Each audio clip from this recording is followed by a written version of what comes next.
Welcome back to the channel. In this video, I'm going to walk you through here's a guide on how to copy, duplicate WordPress website in rocket.net.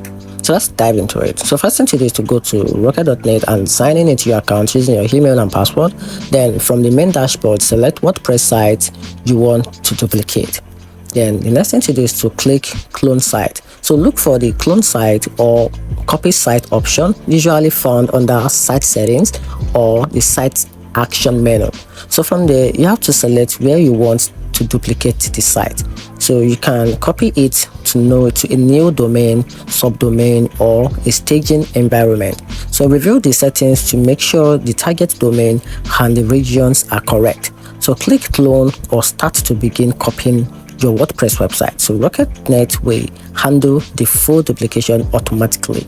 So once the cloning process is complete, open the new site dashboard to verify everything copied correctly.